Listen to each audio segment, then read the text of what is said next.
Hey, it's Jordan with TYT Network. Thanks for watching. Hillary Clinton and Bernie Sanders have been in the news big time over last night and today.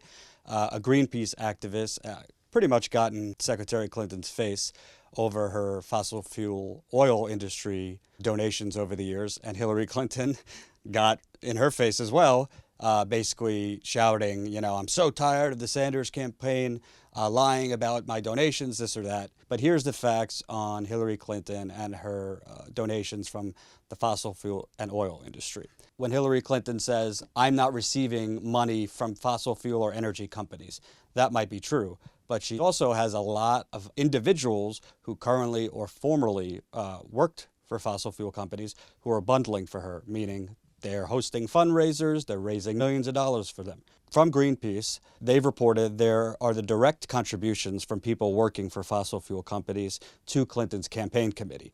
Her campaign committee is not the super PAC, it's just the official campaign committee. According to the most recent filings, the committee has received $309,000 as of March 21st of this year. Greenpeace has separately tracked $1,259,000 in bundled and direct donations from lobbyists currently registered as lobbying for the fossil fuel industry. This number excludes donations from lobbyists who are employed directly by a fossil fuel company, as those donations would have been included in the previous number. And Greenpeace's last point is, the contributions from fossil fuel interests to super PACs supporting Hillary Clinton. Greenpeace has found $3,250,000 in donations from large donors connected to the fossil fuel industry to Priorities Action USA, which is her main super PAC. Overall, 57 registered oil, coal, and gas lobbyists have personally given $126,000 to the Clinton campaign. Of the 57, 11 are bundlers. So my April Fool's surprise here, not joke, is I'm bringing in our producer extraordinaire, Eric Byler, in Washington, D.C. Secretary Clinton's campaign has for months now been crying foul that the Sanders campaign is being negative and attacking her. And the most recent was that he needs to change his tone. But on the Wall Street donations, for example, she acknowledges the donations, but she says, it doesn't influence me. The difference here is she's not acknowledging the millions she's getting, not directly from fossil fuel corporations, but from the fossil fuel lobbyists coming to her fundraisers and co-hosting and raising lots of money for her. Mm-hmm. So to me, on the face of it, they're they don't want to address the actual donations. They're just crying foul on Senator Sanders, saying he's attacking them. But, he needs to start getting into the specific donations. For example, a private equity firm known as KKR is investing heavily in fracking. That firm has donated to Hillary Clinton. And what's the policy complement that creates the appearance of quid pro quo? Well, if you look at her record in the New York Senate, she never went hard against Wall Street banks or wanted tighter regulation. Look at the people she surrounds herself with. She just did a rally today with Senator Chuck Schumer, who's known as Wall Street's favorite senator. So in terms of the policy quid pro quo, I don't. Based on her track record, you don't see her as president, calling for breaking up the big banks. Mm-hmm. You don't see her really going after criminal prosecutions of banks when they do wrong. I could see her pivoting away from banks, continuing with President Obama's attempt at a grand bargain with Republicans, which would cut entitlements. There's no strong record of her, filibustering for hours like Senator Sanders against tax cuts for the wealthy. She voted to extend the Bush tax cuts as a senator twice. So the pragmatism and the centrism that you decry in the Obama administration you think would be continued, and the common denominator is the special interest donations. It's not really about decrying, because overall, I know, our fearless leader, Cenk, has been very critical of President Obama. I have my qualms with him as well, but you also have to look at, he's been operating with one hand tied behind his back, because Republicans from day one went after him. Right. But I think you have to compromise if you're president. I don't think Senator Sanders could go in there and just say, I'm not working with the Republicans. I'm just going to get people to protest on Capitol Hill and vote him out. I think to a certain extent he needs to if he wins, he needs to mobilize the troops. But you're going to have to, no matter what, even if there was a Democratic House and Senate, you're going to have to play ball with them on certain things. I think the more important thing is, what are you compromising on? Mm-hmm. Because, when there's a budget deal a few months ago that gives 60% of its tax cuts to corporations and 40% to the middle class, and that's hailed as a bipartisan compromise and a victory by Democrats and Republicans, that's not. You and I have seen it all along the campaign trail. You see not really how we could achieve these things, but these things are pie in the sky. And I think why Sanders is being so successful is his supporters don't accept that. Mm-hmm. His supporters say, why should we just be the no, we can't? This isn't realistic.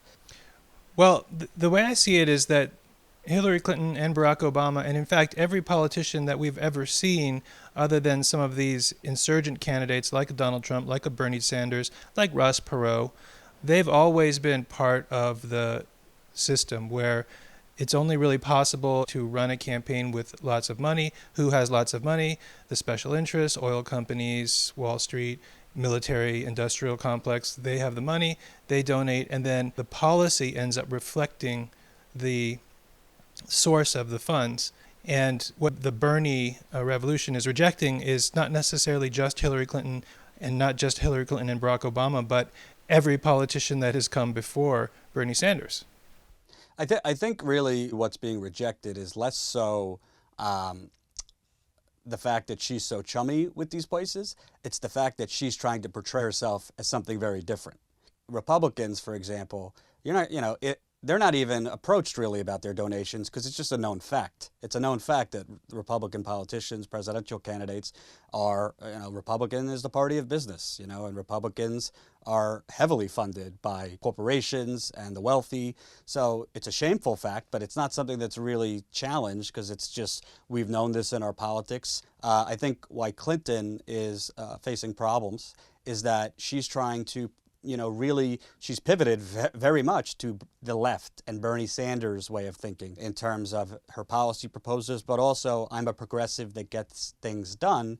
When you go to rallies, the Hillary rallies, there's an air of pragmatism, Democratic voters who, obviously want what's best for the country, but are kind of, comfortable with the way things are. They understand, to them, politics is transactional, and all politicians have to, take money from certain places just to survive. But I think to Senator Sanders, this isn't just about, winning the presidency or getting a Democrat elected.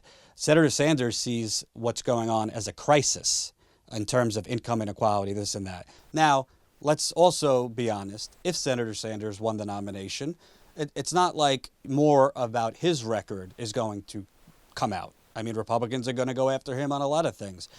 Do I think there's more that he has in his closet than Hillary Clinton? No, I don't. Mm-hmm. But he is going to have to answer for certain things as well. Like but at what, the end though? of the day, what for instance, just the socialist tag? No, I do think, Republicans and Hillary Clinton has gone after him, that, he's been a lot of talk and he has a lot of ideas, but how much has he actually done in Congress in terms of sponsoring legislation, driving a lot of legislation? But that's not going to hurt him against Trump, and it's not going to hurt him against Cruz. It might hurt him against Kasich. I think the reason why the Clinton campaign. I think who you're talking. At the end of the day, Secretary Clinton has to think about the general election because yes, Donald Trump, if it's him, is very compromised. But Donald Trump is also very skilled at reinventing himself, sometimes on a daily basis. And Donald Trump is potentially going to be able to do the same thing towards her that he did towards Jeb Bush. Call her a puppet, say he gave her money, she came to his wedding. I think Hillary Clinton, instead of them calling for toning down for what, they need to tap into these young people and, really talk to them and find out why they're so angry and propose policies that are going to really answer those young people's frustrations. Yeah, I think she's saying tone down because this is a criticism that hurts her in the general election campaign. I don't know that there's much you can say about Bernie Sanders that's going to hurt him with the electorate that exists today. The electorate that exists today feels about the issues the way Bernie Sanders does and feels the way that he has for decades. The only thing I can think of is to use the word socialism to borrow from veins of fear and intolerance from the previous century, the Cold War, and say, well, we can't elect a person who's one of those. If the Clinton campaign was doing that, then I could imagine that the Sanders campaign would say, hey, tone it down for the same reasons, because they believe they're going to be the candidate and they don't want to be in a position where even the more moderate Democrats are calling Bernie Sanders a socialist. Right. Yeah, no, I see your point in that. And at the end of the day, I think, the Secretary Clinton can't have it both ways. If she wants to accept the money she's accepting from all types of industries in very large numbers, she then has to own it, and she has to explain why it's not going to compromise her. She can't do those things and then expect, her opponent to fall in line and not compromise her for the general election. That's not how it works. If Bernie Sanders was way out of contention, meaning, it was almost mathematically impossible for him to win, maybe there's more validity to that, because, you could say, Senator Sanders, obviously you care for your causes, but you're also, he's able to see the big picture, and he doesn't want a Donald Trump in office. But Senator Sanders is not out of it. If he wins Wisconsin, if he wins New York, or even it's a tight race, he's still in this thing. Yep. So again, but more so than the race, at the end of the day, no politician, whether it's a cute phrase toned down for what or whatever, no politician should really ask another politician, but more importantly, a movement, which is really rallying around Sanders to lower the volume. That only rallies them more.